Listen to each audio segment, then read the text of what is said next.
May I request protocol to escort His Excellency. I have great pleasure in welcoming the Prime Minister, Minister of Defense and Home Affairs, Minister of Rodriguez and National Development Unit of the Republic of Mauritius, His Excellency Anirudh Chagos.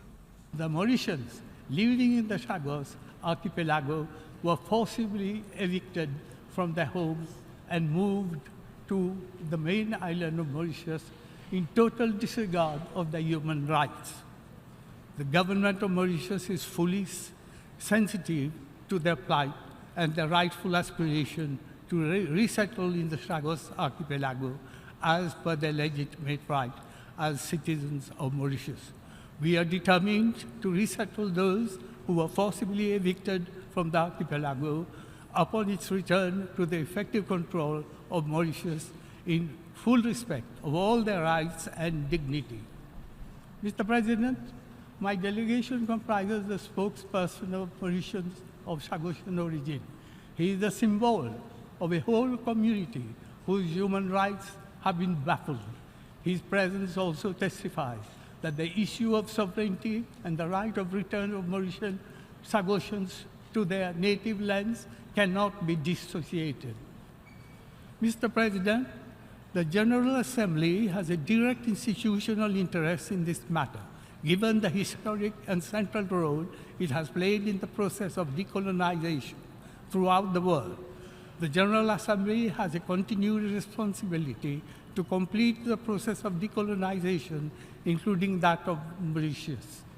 This is why, at the request of the government of Mauritius, the General Assembly has included in the agenda of its 71st session an item entitled Request for an Advisory Opinion of the International Court of Justice on the legal consequences of the separation of the Chagos archipelago from Mauritius in 1965.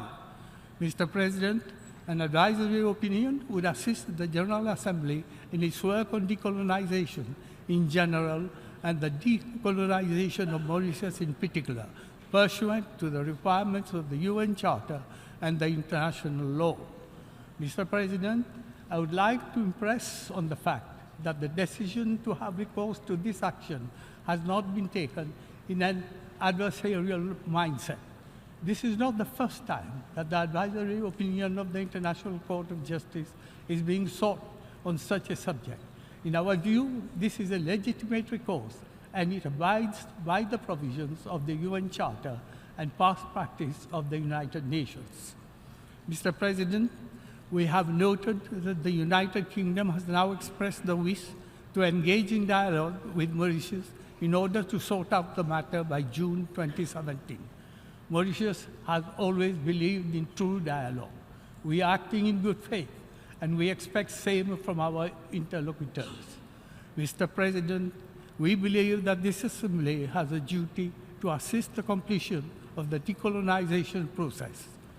Mauritius shares the view that an advisory opinion of the International Court of Justice in respect of the Chagos archipelago will undoubtedly assist the General Assembly in the discharge of this responsibility. I wish to heartily thank member states of the African Union, the ACP, the non-aligned group, and the group of 77 countries, plus China, amongst others, that have openly expressed their support to my country. I know that when it comes to justice, human dignity, and territorial integrity, this Assembly will live up to its mission. Mr. President, we concur with the UK position of a rule-based international system.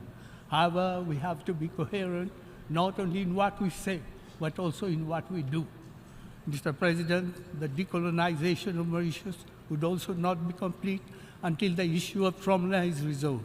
We have had very constructive dialogue with France, and we urge France to pursue the dialogue with Mauritius for the early resolution of the dispute over the island in a continued spirit of friendship and characterizes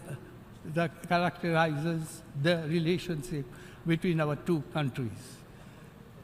Monsieur le Président, Mr. President, territorial integrity is a principle of international law. The United Nations acknowledges it in this way, and it is our duty to make sure it is respected. President, in concluding, I would like to call on the whole membership of the United Nations to stand by the right to justice, to show that a better and safer world is only possible if this is compatible with rule of law, and to show commitment to the principles of the Charter.